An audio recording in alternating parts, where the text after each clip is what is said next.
चाहिए। भले ही आप एक साधारण इंसान हैं, आप कभी ना कभी अपना घर ज़रूर बनाएंगे, लेकिन इन सब बातों को कॉन्ट्रैक्टर भी नहीं जानते हैं, ना ही मिस्त्री जानता है। आपको भले ही फाउंडेशन के बारे में जानकारी ना हो, कंस्ट्रक्शन के फील्ड में जानकारी ना हो, लेकिन इन सब बातों को जानकारी आपके पास होनी ही चाहिए। हेलो दोस्तों, कैसे हो आप लोग? मैं आज आप लोगों को फाउंडेशन के पार्ट के बारे में बताने वाला हूँ। हमें फाउंडेशन करने के टाइम किन किन बातों को ध्यान में रखना चाहिए। अगर आप एक क्लाइंट हैं, अगर आप एक मिस्त्री हैं, सिविल इंजीनियर हैं या फिर कॉन्ट्रैक्टर है, तो आप फाउंडेशन के वक्त इन चीज़ों को ज़रूर अप्लाई कर सकते हैं और करेंगे भी, क्योंकि ये हमारा फाउंडेशन के पार्ट का एक बेसिक चीज़ है जो हर एक बिल्डिंग बनने के टाइम इसको हम लोग करते ही हैं।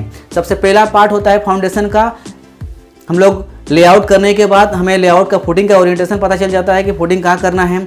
उसके बाद हम लोग जब फाउंडेशन करते हैं, सबसे पहले हम लोगों को सैंड फिलिंग कराना पड़ता है।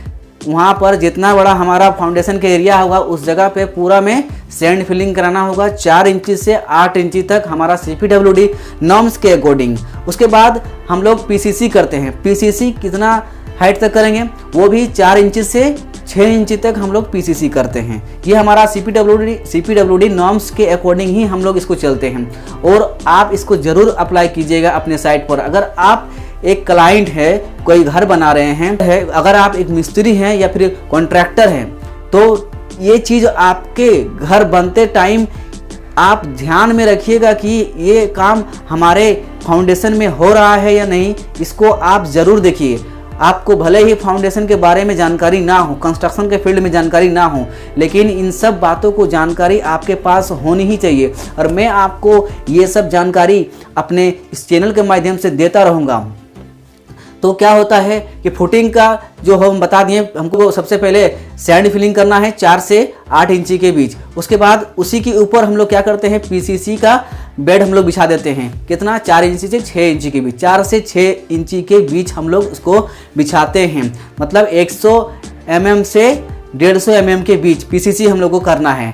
उसके बाद हम लोग फाउंडेशन उसके बाद हम लोग फुटिंग का काम करते हैं। फुटिंग का हम शटरिंग लगाते हैं। फुटिंग का शटरिंग लगाते हैं। उसके बाद फुटिंग कास्टिंग होता है।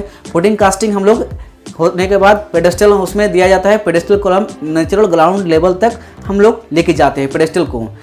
ये सब जानकारी आपको होनी ही चाहिए। भले ही आप एक साधारण इंसान हैं, आप कभी ना कभी अपना घर ज़रूर बनाएंगे, लेकिन इन सब बातों को कॉन्ट्रैक्टर भी नहीं जानते हैं, ना ही मिस्त्री जानता है। केवल उन लोग डायरेक्ट ही जब फाउंडेशन का काम होता है तो अपने फुटिंग को डायरेक्ट सॉयल के कांटेक्ट में बना देते हैं। सॉयल के कांटेक्ट में अगर हमारा कंक्रीट आ जाएगा तो वहाँ पर वाटर सीमेंट रेशियो जो हमारा कंक्रीट में रहेगा वो एब्जॉर्ब कर लेगा हमारा सॉयल, और उससे हमारा सॉयल जो होगा, हमारा फुटिंग क्रैक होने का चांसेस बढ़ जाते हैं।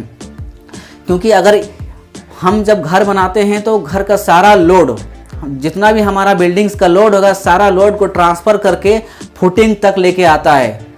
लेकिन ये सब चीज़ें एक कॉमन मिस्त्री को और कॉमन कॉन्ट्रैक्टर को इन सब बातों के बारे में मालूम नहीं होती है। मैं इस वीडियो के माध्यम से आपको जानकारी देना चाहता हूँ कि आप जब भी आप किसी साइट पर काम कराएंगे तो इन बातों को ध्यान में रखेंगे। क्या, एक बार मैं फिर रिपीट कर देता हूँ। पहले सैंड फिलिंग करना है, मतलब बालू का लेयर बनाना है। जितना भी फाउंडेशन होगा हमारा 4 से 8 इंची के बीच। उसके बाद PCC करना होगा 4 से 6 इंची के बीच, याद रखना। उसके बाद हम लोग फुटिंग का शटरिंग लगाएंगे, ठीक है। उसके बाद हम लोग कंक्रीट उसमें डालेंगे। उसके बाद पेडेस्टल कॉलम होगा नेचुरल ग्राउंड लेवल तक। ये होना ही चाहिए। अगर आपके पास ड्राइंग है तो ड्राइंग के हिसाब से आप लोग काम करा सकते हैं। अगर आपके पास ड्राइंग नहीं है तो एक सिविल इंजीनियर अपने साइट पर जरूर रख सकते हैं। अगर आपको हमारी ये जानकारी अच्छी लगी होगी और आपको इसी तरह का नॉलेज में देता रहूँगा। धन्यवाद।